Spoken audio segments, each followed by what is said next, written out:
Si vous voyez beaucoup de nuages et entendez une chorale, pas de panique. Vous n'êtes pas en train de mourir, mais sur le point de nous voir classer les personnages principaux des Simpsons, du pire au meilleur. Voici le classement des personnages Simpsons. Je voulais juste un endroit pour m'asseoir. Comme toujours, commençons par les personnages les moins aimés de Springfield, ceux qui nous font dire Boo Urne le plus souvent. C'est le niveau F. C'est qui ces gens-là? Helen Lovejoy doit figurer en dernier sur notre liste. Les Simpsons regorgent de personnages méchants, comme beaucoup de dessins animés pour adultes. Cependant, la plupart d'entre eux ont une caractéristique très importante. Ils sont drôles. Voilà mes amis, pourquoi Helen Lovejoy est facilement le personnage le plus faible de toute la distribution. Épouse du révérend Lovejoy, elle n'est guère un exemple de charité chrétienne, se montrant surtout une commère hautaine. On peut même accorder quelques points au révérend car il est parfois un peu drôle. Mais Helen est à la fois impolie et ennuyeuse, ce qui est une combinaison dangereuse qui mérite la dernière place de notre classement. D'accord, l'ambiance est retombée. Je ne sais pas si c'est controversé, mais ensuite il y a Sideshow Mel. Franchement, personne ne s'attendait à ce que Sideshow Mel soit un digne remplaçant du bon vieux spécialiste des râteaux. Je comprends ça, mais c'est normal d'attendre un minimum, non? Sideshow Mel n'est pas en catégorie F parce que c'est un mauvais personnage. Non, il est là parce que, ce gars est juste là. On dit que toute publicité est bonne à prendre. Il n'apporte rien de notable à un épisode. Et même présent, il est toujours éclipsé par les autres. Franchement, un personnage agaçant vaut mieux qu'un personnage ennuyeux comme lui. Oui.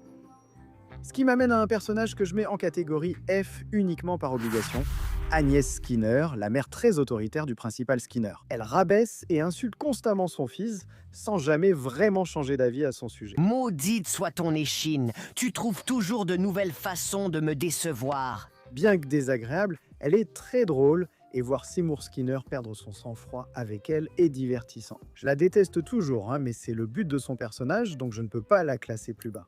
Pour finir ce niveau, on retrouve les parents de Milouz Kirk et Luan Van Houten. Honnêtement, leur incompétence parentale leur vaudrait déjà une place très basse. Ils ont parfois leurs moments, mais ils ne sont pas assez drôles pour compenser leur côté désagréable et pathétique, négligeant souvent leur fils ou s'en servant pour se venger l'un de l'autre. Mais en plus, dans la saison 26, Milouz fait calmement cette révélation. Le mariage entre cousins a très bien marché pour mes parents. Sérieusement, on a déjà un personnage pour cette blague.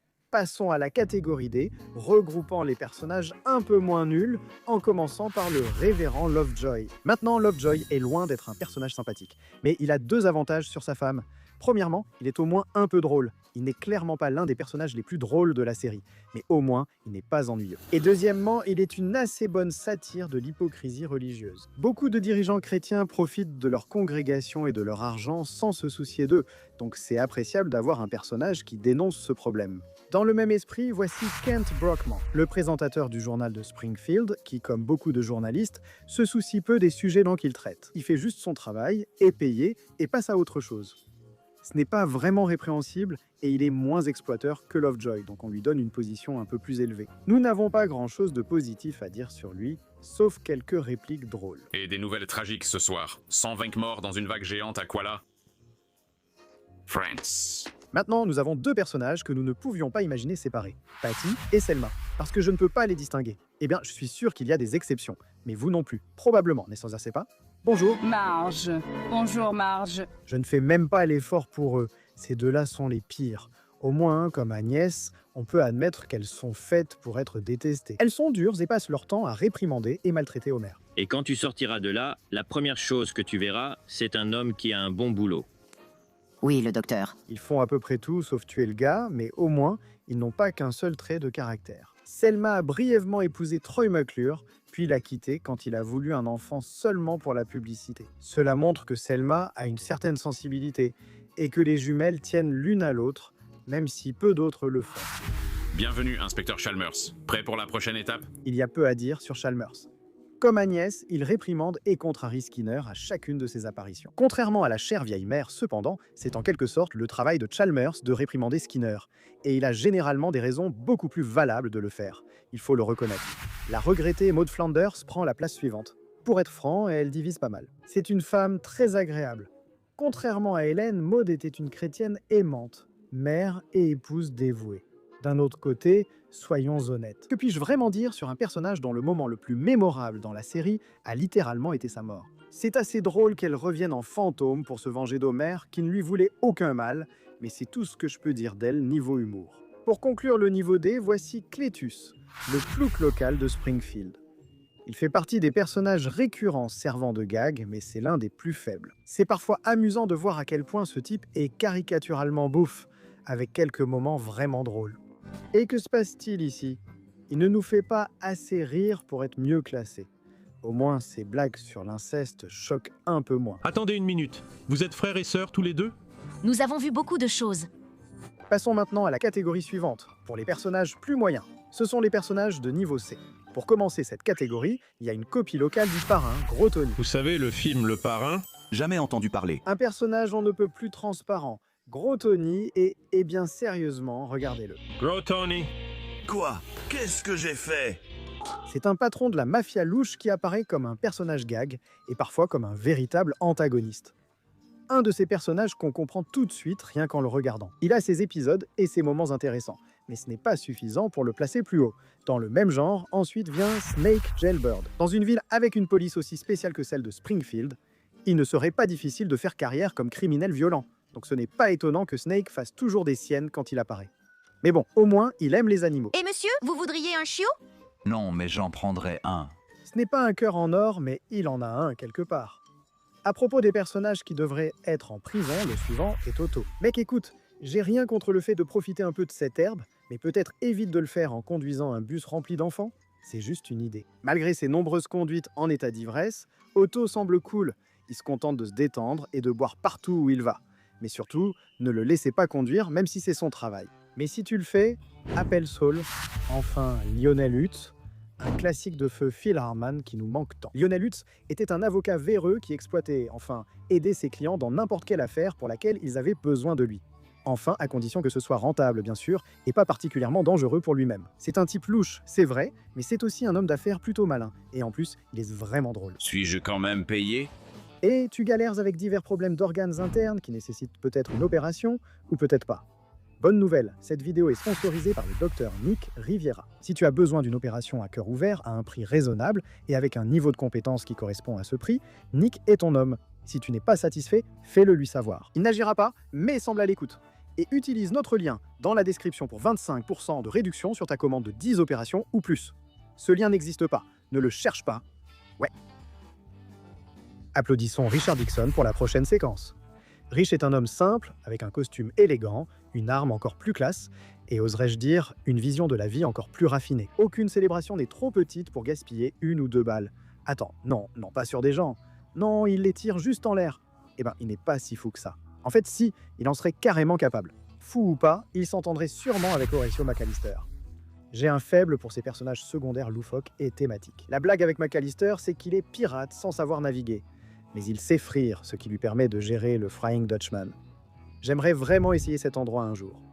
En dehors de son incompétence en navigation, 2 yeux de verre. il semble assez cool et je le trouve étrangement attachant. Pour finir le niveau C, les rejetons bizarres de Ned, Rod et Todd. Étrangement, en dehors des moqueries hostiles, Rod et Todd sont des enfants adorables. Ils obéissent à leurs parents, sont gentils avec les autres enfants et semblent aborder chaque situation avec optimisme. Comparé à Bart, le fauteur de troubles, et à Lisa, souvent hypocrite, il est amusant de constater que les voisins sont bien élevés et toujours prêts à affronter les problèmes. Souvenez-vous quand Ned a demandé à Todd de lui tirer dessus s'il revenait dans son propre abri anti-atomique, Todd a sorti son fusil en un instant. Mais hélas, il n'a pas pu participer à la section suivante. Ça suffit, jeune homme. Pas d'histoire biblique ce soir. Voici le niveau B, et nous commençons à arriver aux habitants de Springfield les plus emblématiques. Pour lancer cette catégorie, nous avons Troy McClure. Vous le connaissez sûrement pour ses documentaires au titre insolite et ses films, mais pour nous, il restera, comme Lionel Hutz, un autre personnage regretté de l'époque classique. Repose en paix, Phil Hartman. Espérons que tu enseignes à tes enfants les horreurs de l'industrie de la viande au paradis. Puis arrive Martin, le petit génie de service et indicateur sous couverture. Certes, ce n'est pas le personnage le plus emblématique de l'école élémentaire de Springfield parmi les intellos, mais il reste tout de même un très bon personnage. Malgré le fait d'être constamment harcelé, Martin reste l'un des personnages les plus gentils de la série. Et il se montre toujours un ami fiable quand on a besoin de lui. Que ce soit pour encourager Nelson après que celui-ci l'a sauvé d'un harceleur, ou pour aider Bart à réviser pour un contrôle, c'est une chose d'être gentil, mais être gentil avec des gens qui te traitent comme si tu ne valais rien demande un autre niveau d'humilité, donc on va lui accorder des points bonus pour ça. Puis vient l'un des personnages les plus héroïques, Boule de Neige 2e. Bien sûr, elle n'est pas aussi emblématique que l'autre animal de compagnie de la famille Simpson, mais n'oublions pas que c'est elle qui a sauvé Homer d'un incendie dans lequel il était coincé. J'ai toujours cru que les chats étaient faits pour les losers en appartement. Seuls elle et Ned Flanders ont accompli cet exploit, ou plutôt à leur collier, dans ce cas. Mais nous mettrons tout de même le petit Papa Noël un peu plus haut. Présent dès le premier épisode officiel, ce chien a été abandonné par son propriétaire après avoir perdu une course. Bart et le reste de la famille l'ont tout de suite adopté, alors ce petit gars est devenu un membre permanent de la famille Simpson. Ce n'est pas le personnage le plus emblématique, mais c'est plaisant de le voir encore là après tant d'années. Certaines choses ne changent jamais, et c'est peut-être mieux ainsi. Passons d'un meilleur ami à un pire ennemi, Russ Cargill dans Les Simpsons, le film. Honnêtement, on voulait juste saluer cet excellent méchant de cinéma. Monsieur Burns aurait pu jouer l'homme d'affaires corrompu au cinéma, donc inventer un nouveau personnage était un choix intelligent. Il a aussi l'une des morts de méchants les plus drôles de l'animation. Sérieusement, imaginez-vous être si près de faire exploser une ville entière et vous faire tuer par un bébé. Même Burns a survécu à ça. Hé les enfants, et probablement quelques adultes aussi. C'est Krusty le clown. Comment pourrions-nous oublier l'animateur préféré des enfants de Springfield ? Certains diraient que Krusty est surexploité dans la série, et c'est vrai dans une certaine mesure. Mais si vous voulez mon avis, il compense largement avec son humour habituel. Krusty est là pour vous remonter le moral dans le cadre du programme Dernier fou rire des hôpitaux. Même si la blague est souvent sur lui, Krusty n'a presque jamais de moments ennuyeux à l'écran, et sans parler de la bonne satire des médias pour enfants en général. Franchement, le test de grossesse Krusty, c'est le summum de la vente à tout prix. En parlant de personnages relativement unidimensionnels, nous avons ensuite Barney Gumble. C'est un personnage étrange car il donne l'impression d'être à la fois l'un des plus essentiels et l'un des plus insignifiants de la série. Bien qu'il soit considéré comme le meilleur ami d'Homer, Barney n'est pas vraiment mis en avant autant que des personnages comme Ned ou Moe par exemple. La plupart du temps, il est juste là pour faire des blagues sur son alcoolisme. Jamais tu ne me feras monter sur un ring. La boxe provoque des lésions cérébrales.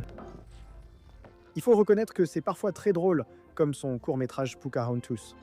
Mais ça ne justifie pas une meilleure place au classement. Par contre, c'est un bon ami, donc il est mieux classé qu'il ne l'aurait été. Bien qu'il soit encore moins présent, Kang et Kodos méritent totalement d'être mentionnés dans notre liste.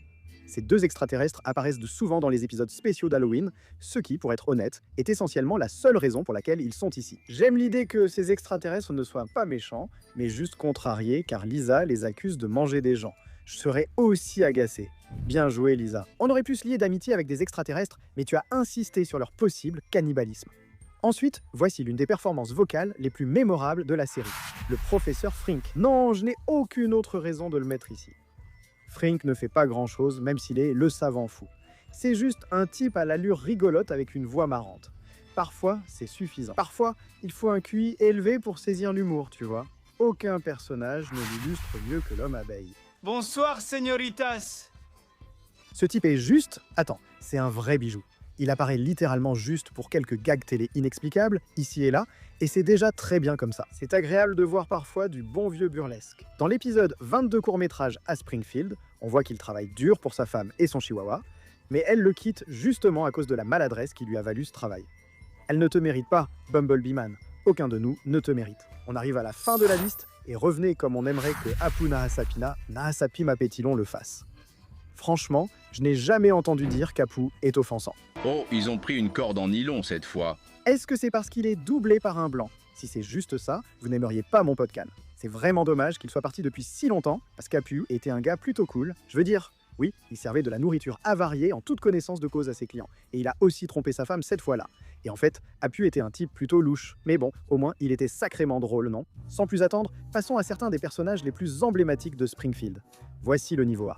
Comme son ancien patron, beaucoup sont d'accord pour dire que Tahiti Bob est utilisé un peu trop souvent, mais ça ne nous dérange pas vraiment. Je sais que critiquer la télévision en y passant est ironique. Inutile de le rappeler. L'attitude prétentieuse et arrogante de ce type, mêlée à son extrême maladresse, fait de lui l'un des antagonistes les plus drôles de la série. Tout comme le fait que c'est un adulte qui a littéralement consacré toute sa vie à essayer de tuer un garçon de 10 ans. Très bien, Bart. Je vais t'envoyer au paradis.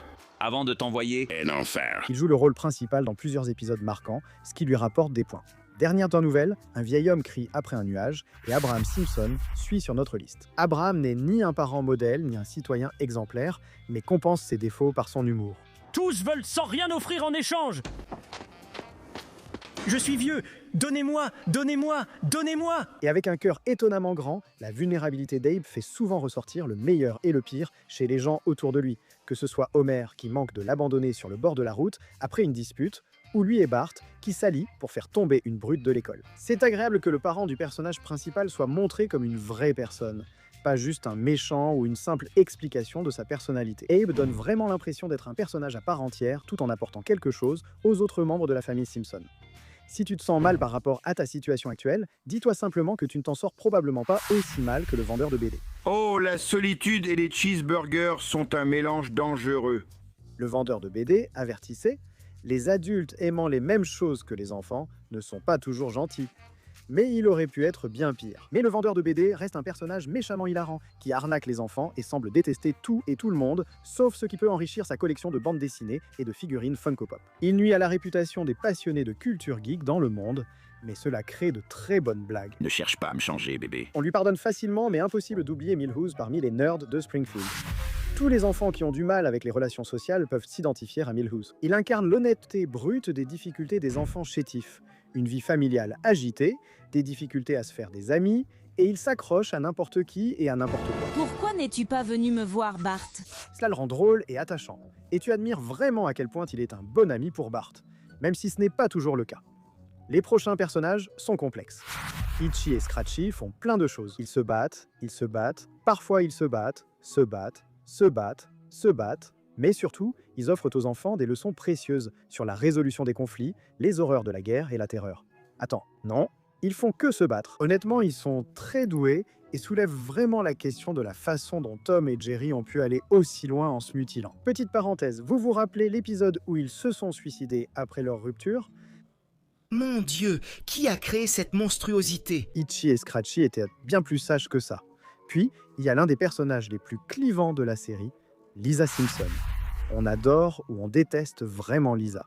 Certains fans l'aiment pour sa sincère conviction envers différentes causes sociales, tandis que d'autres la détestent parce qu'ils la trouvent géniarde et souvent hypocrite. Personnellement, je fais partie de ceux qui l'aiment, ou au moins qui l'apprécient. Je veux dire, ne me faites pas dire ce que je n'ai pas dit. Lisa est parfois agaçante, mais elle est bien intentionnée et cherche juste à être acceptée par ses camarades. Tous ceux qui ont grandi en étant surdoués savent que les difficultés que traverse Lisa pour se trouver sont en fait plus parlantes qu'on ne le croit. Même si elle est parfois agaçante, on accorde à cette passionnée de chevaux au grand cœur une place honorable. Lenny et Carl aussi figurent étonnamment haut dans notre classement. Une amitié sincère comme la leur est touchante, mais ils ne font pas grand-chose. Honnêtement, c'est surtout grâce à Lenny qu'ils sont si haut placés. Lenny est le personnage préféré de tous dans Les Simpsons. Tu as entendu quelque chose? Non.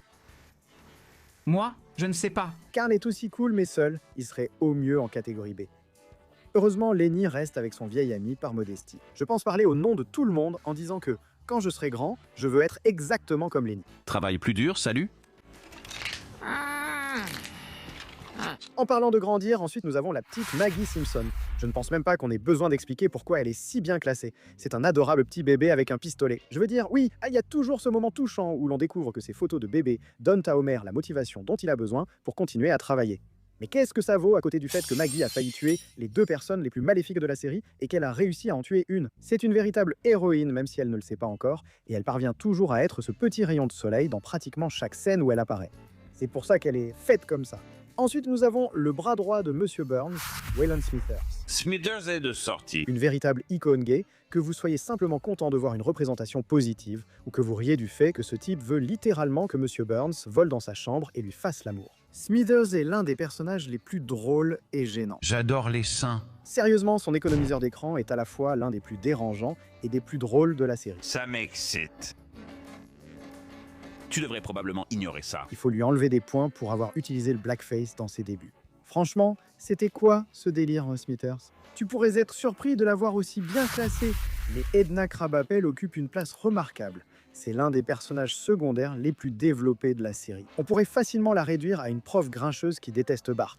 Mais au fond, malgré tout son nihilisme, elle se soucie vraiment de ses élèves.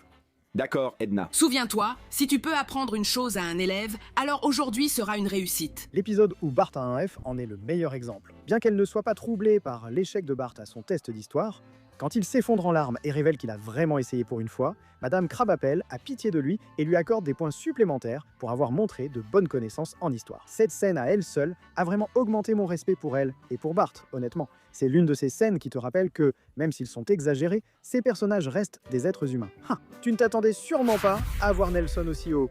Mais comme l'enseignante de Bart, Nelson a une personnalité étonnamment complexe. Bien qu'il soit une brute, il a assez souvent montré de la compassion, comme en est dans Martin contre les brutes ou en se liant d'amitié avec Bart. Ses tendances à l'intimidation viennent d'une vie familiale horrible, avec des parents si affreux qu'ils ne méritent même pas de place dans ce classement. Nelson n'est pas le plus brillant des personnages, mais il est drôle et attachant, ce qui lui donne une bonne place dans notre classement.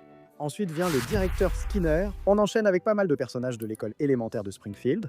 Malgré son rôle d'antagoniste, Skinner est un homme bon. Skinner, vous m'avez appelé? Je faisais référence à vous. C'est ma faute. Je veux dire, bien sûr, il se laisse marcher dessus par sa mère horrible, mais il essaie aussi de faire de son mieux pour bien diriger son école et rendre son patron fier. Cela dit, il peut aussi être assez mesquin parfois, ce qui fait que la plupart de ses moments de malchance sont vraiment drôles. Si jamais vous en avez marre qu'il s'en prenne à Bart, il suffit d'attendre que le surintendant Chalmers arrive. Là, vous savez que les choses vont devenir intéressantes. Prenez place au comptoir pour Mozilak, barman local et propriétaire de la taverne de Mo. D'abord présenté comme un simple barman louche. Quand il ne subit pas les canulars téléphoniques de Bart, il se fait dénoncer pour un type de crime ou un autre. Lequel sera cette fois? C'est une surprise, voyons. Mais malgré tout, Mo a en réalité un cœur. Il est un ami correct pour Homer, et on a montré qu'il voulait simplement quelqu'un avec qui tisser un lien au fil des années. Même quand Mo est un parfait abruti insensible, il reste vraiment hilarant. Comme lorsqu'il a dit à Ned que sa femme était canon à ses funérailles. Et je paye pour un cercueil doublé de soie, alors je vais en profiter. Juste en dessous du top 10, on retrouve le légendaire Willy le jardinier. Le Scott avec une barbe rousse, musclée et chauve, et la mèche plus courte qu'un nain de jardin. Willy est l'un de ces personnages qui n'a pas besoin d'arc narratif sophistiqué pour montrer ce qu'il vaut. La blague, c'est qu'il est écossais et en colère. Ça pourrait facilement être la chute d'une remarque sarcastique à son sujet. Mais non, ça fonctionne tout simplement.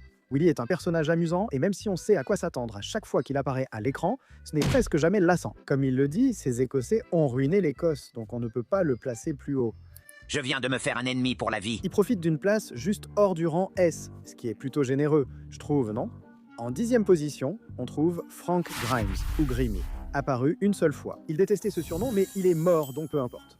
Être central dans l'épisode L'ennemi d'Homer suffit à donner à Grimmy une place élevée dans notre classement. Il est le parfait opposant à Homer. D'un côté, il est à la fois plus travailleur et moins accompli qu'Homer sur tous les plans. D'un autre côté, il est loin d'être aussi gentil ou sincère. Contrairement à son collègue amical mais paresseux, Grimmy est condescendant et grossier envers ceux qu'il juge inférieurs, dont Homer. C'est un personnage qui fait réfléchir. J'avoue, je viens de voir la vidéo de Monsieur Le Monde sur lui. Poursuis-moi si tu veux. Ensuite, parlons du docteur Hibbert. Mettre ce type dans notre catégorie supérieure est probablement controversé. Après tout, il est loin d'être le personnage le plus drôle de la série.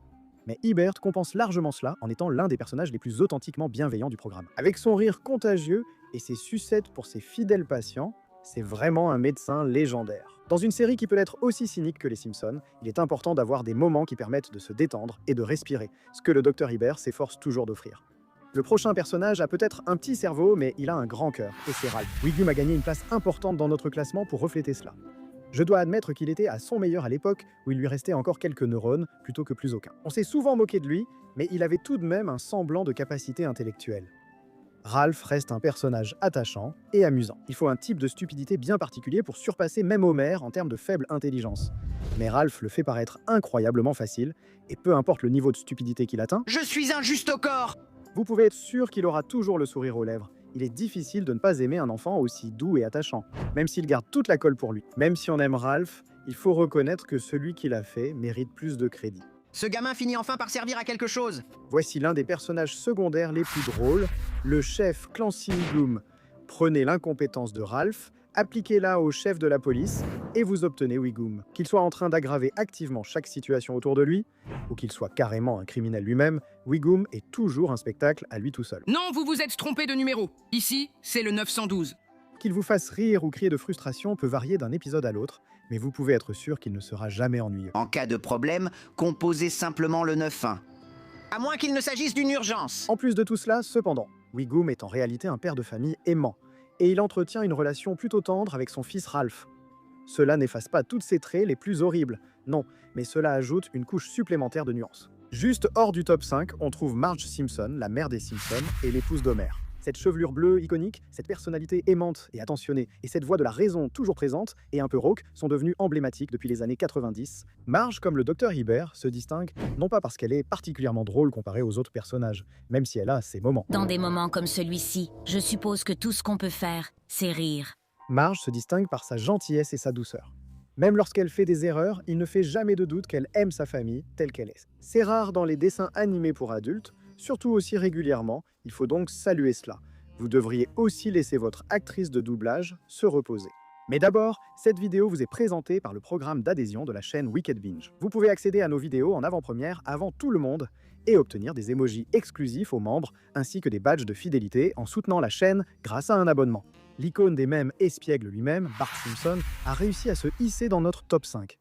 Je sais que Bart est un petit fauteur de troubles, un vrai magouilleur même, mais on ne peut tout simplement pas s'empêcher d'aimer ce gars-là. Eh bien, je suis mon plus sévère critique, mais je pense que c'est du génie.